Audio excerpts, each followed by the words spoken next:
Boy here, and this is how Arteezy plays Phantom Lancer in 700. PL was always a good hero to deal with techies early on, especially because you can send your illusions to deal with mines. The fact that you can easily dodge the pseudo-suicide with Dope Walk only makes everything better. The biggest nerf of this matchup was at the mid and late game situations, since your illusions don't carry true sight anymore. As soon as the laning phase starts, we can see a big difference. Arteezy don't go for Quelling Blade. In fact, he never buys it, and this was something pretty common for any PL since Quelling Blade worked on illusions. The fact that it doesn't scale as you get more edgy seems to be enough to disregard the item completely. In this clip we can see how PL was a good pick this game, since Arteezy was aware of his surroundings, he spots Tiny and Slardar setting up this gank, and check how not only he positions himself to use Dope Walk, but he is already facing where he wants to jump. If he was turned towards dire creeps, he wouldn't have time to do this. Magic Wand really pays off in this fight as well. He already used tons of Spirit Lances, and when they really dive the tower, pay attention to his positioning.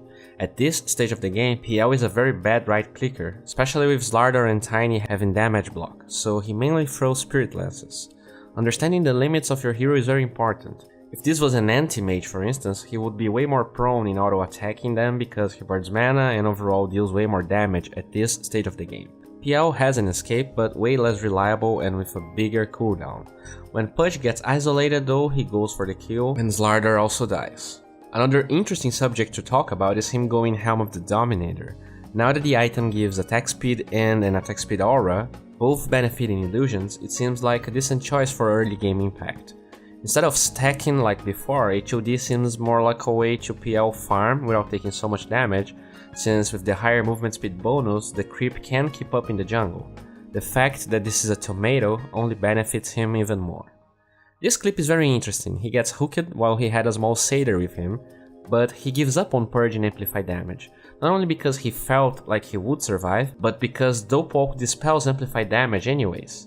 In the end, he uses Purge on techies to kill him with his own illusions while he ran, and they turn the fight in their favor.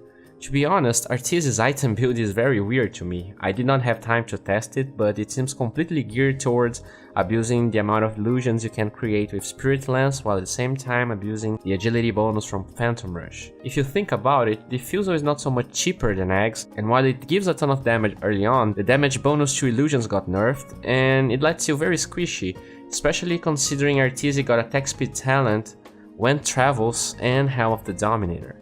I guess an obvious point I also did not mention is how Eggs helps him in teamfights. PL is the type of hero that is really good at killing alone targets and very bad at dealing damage to multiple heroes. Scepter makes his 250 damage nuke with 7-second cooldown 5 times stronger than it was, while also spawning illusions and slowing, in theory, 5 enemy heroes. As Arteezy is farming the large camp on the dire side of the map, somewhere dangerous, he does something few PL players do, and it's so simple. He sends an illusion to scout whether someone is coming or not. They have Slardar, Pudge, and Tiny in the other team, so he has to worry about long-range initiation. Tiny was somewhere else though, and here we can see how the buff to dominated creeps can be useful. Our lovely satyr reaches him very fast to purge Tiny, and slowly but surely Radiant gets a kill. Another interesting aspect of the buff is that the creeps can follow everyone during fights, and even though Arteezy TP'd bot to defend the tier 2, he can eventually join them with travels. He helps them slay techies with the satyr, but the poor dude dies for our sins. Eventually he decides to go top, but OD gets an easy rampage before he was able to do anything.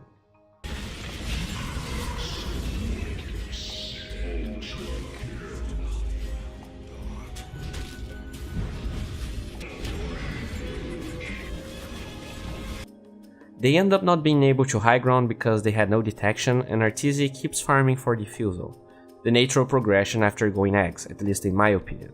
I was quite surprised he chose 15-second cooldown reduction over 8 to all stats, but if you think about it, now that the Spirit Lance potentially deals more than 1k damage, reducing its cooldown in a teamfight really increases his damage by a decent amount. I'm not sure if this build Arteezy went for was directly tailored against surviving high amounts of burst damage from Tiny, Slardar and techies, but it does pay off in this clip. He almost dies to the techies mines, but the extra HP saves him. Definitely a difference that Scepter made.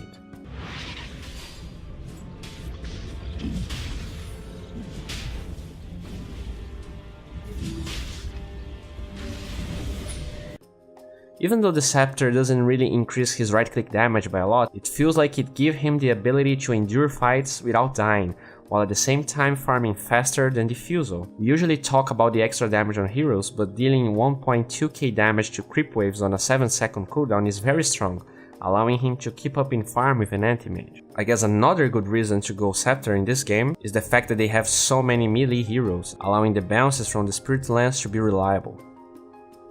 Well, this wraps up for today. If you enjoyed this video, please give it a thumbs up, it helps a lot. If you want to see the extended version of this video,